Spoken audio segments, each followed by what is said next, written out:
Čaute bajkeri, dnes mám pre vás zase jeden super tip a konkrétne sa jedná o ochranu rámu. Možno už ste niektorí počuli o firme AMS Style, je to malá firmička z Barcelony, ktorá vyrába protection na rámy. Môžete to si všimnúť na mojej spodnej trúbke a na mojej vrchnej trúbke. Prečo je práve táto protection taká zaujímavá aj pre mňa a možno aj pre ostatných, je tá štruktúra, z ktorej je vyrobená, čiže samotná tá fólia je vyrobená ako keby z včelieho plastu.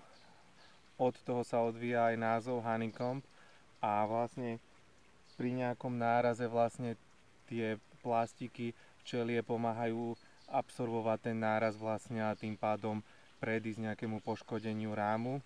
Samolepky sa dodávajú v rôznych farebných variantoch a sú vystrihnuté do tvaru, ktorý vlastne obopne spodnú trúbku alebo vrchnú trúbku, alebo potom sú špeciálne samolepky, ktoré sa dávajú na zadnú stavbu.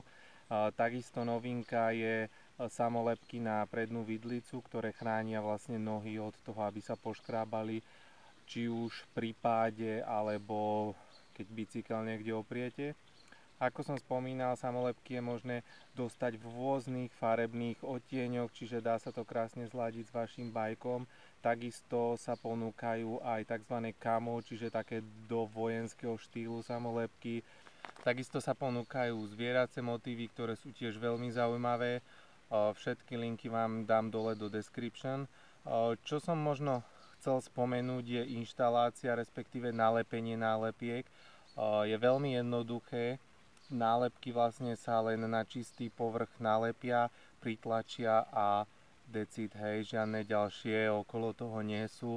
Samozrejme treba postupovať od stredu ku krajom trúbky, aby sa vlastne vytvorili nejaké bublinky.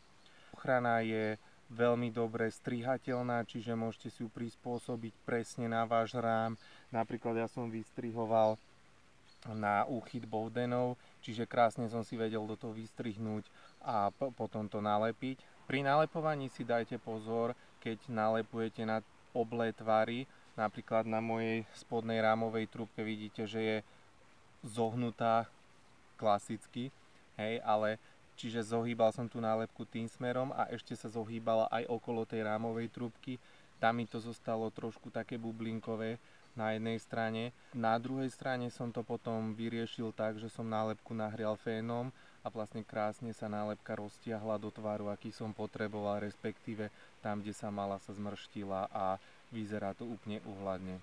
Druhá taká možnosť, ako nainštalovať túto protection, je, že si navlhčíte rámovú trúbku rozprašovačom s vodou, nalepíte fóliu, môžete s ňou ešte ďalej hýbať, upravovať si ju podľa potreby a vlastne ako náhle tá voda spod tej fólie sa dostane, čiže keď ju vytlačíme a uschne, tak nálepka je pevne pripevnená a neodlúpuje sa ďalej. Čo sa týka výdrže, nalepené tu už mám asi 3-4 mesiace.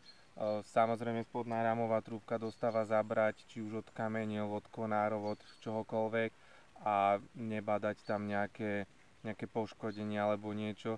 Takisto nálepka sa neodliepa, čiže je to veľmi dobre spracované a to lepidlo je tam úplne úžasné, čiže ani pri nejakých teplotných rozdieloch, že keď máte bike vonku a praží naň 35-40 stupňové horka, tak sa nálepka neodliepa.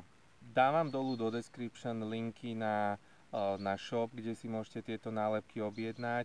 Sú tam veľkosti, sú honeycomb normálna, large, kde máte vlastne na spodnú rámovú trúbku a potom také tie rebrovité, ktoré mám na hornej rámovej trúbke.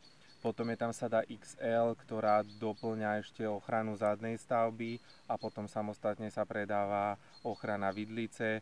Tie ceny sú cca okolo 30 €, ale vzhľadom na kvalitu, akú nálepka ponúka, tak je to celkom rozumná suma.